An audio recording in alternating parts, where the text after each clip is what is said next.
Hi friends, today's topic is DRT, Debt Recovery Tribunal. This is also one of the important recovery tools in the banking sector.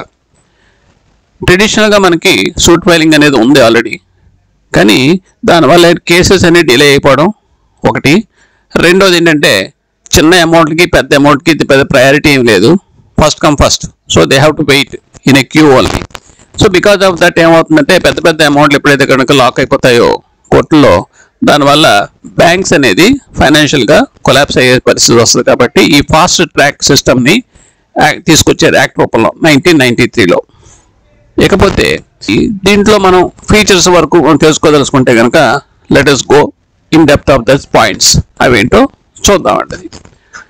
1993లో DRT act కింద form అయింది. దీని ప్రకారం ఏంటంటే 6 monthsలో మొత్తం case settle అయిపోవాలి. పెద్ద అమౌంట్లు ceiling పెట్టారు కాబట్టి 20 lakhs and above loan dues ఏమైనా ఉంటే కనుక బ్యాంక్స్కి కంపల్సరీగా డిఆర్టీకి మాత్రమే మనం అప్రోచ్ అవ్వాలి. నార్మల్ సివిల్ కోర్ట్స్లో దానికి పవర్స్ లేవు. రెండోది డిస్పోజల్ టైం ఎంత అంటే 6 months. వితిన్ 6 monthsలో అది తేలిపోవాలి. లేకపోతే ఈ ట్రిబ్యునల్లో 2 persons కీ పర్సన్స్ ఉంటారు. ఒకళ్ళని ప్రిసైడింగ్ ఆఫీసర్ అంటారు, రెండో వాళ్ళని రిజిస్ట్రార్ అంటాం. ప్రిసైడింగ్ ఆఫీసర్ ఏంటంటే జ్యుడిషియల్ సిస్టమ్ అంతా చూసుకుంటారు. Will handle that cases and give the judgements. ఈయన ఇచ్చే జడ్జిమెంట్ని రికవరీ సర్టిఫికేట్ అంటాం. ఓకే, ఆర్సి ఇచ్చిన తర్వాత ఆ జడ్జిమెంట్ ఆర్డర్స్ని ఎగ్జిక్యూట్ చేసేది ఎవరే అంటే రిజిస్ట్రార్, అడ్మినిస్ట్రేటర్ అనమాట.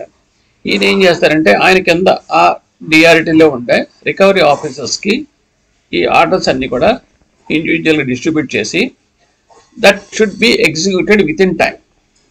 వాళ్ళు ఏం చేస్తారంటే ఆర్ఓస్ ఈ రికవరీ సర్టిఫికేట్ తీసుకుని వెళ్ళి బ్యాంక్స్ తోటి కోఆర్డినేట్ చేసి ఎక్కడెక్కడ ప్రాపర్టీస్ ఉన్నాయో ఐడెంటిఫై చేసి వాళ్ళకి సేల్ పేపర్లో ఇవ్వడం, సేల్ చేయడం, ఆ వచ్చిన ప్రాసెస్ తోటి లోన్స్ అడ్జస్ట్ చేయడం, ఇవన్నీ కూడా ఎగ్జిక్యూట్ చేసే బాధ్యత అంతా వాళ్ళదన్నమాట.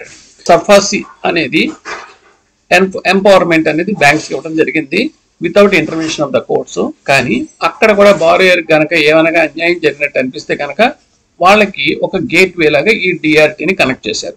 So that is another set of people approach that DRT.